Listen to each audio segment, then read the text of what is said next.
Hey, what's up everybody? I'm gonna show you guys how you can make your own wound packing training aid at home for about 10 bucks. So there are different foam rollers out there. There are like the styrofoam ones, there are really firm kind of plasticky ones.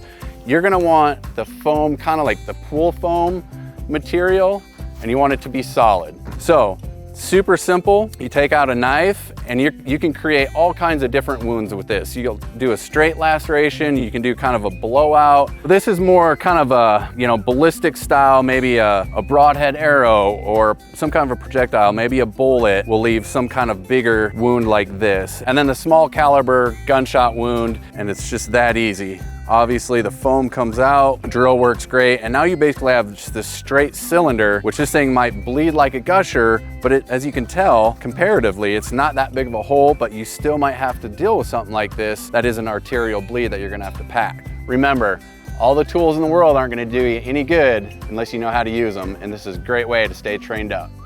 Stay trained, stay alive.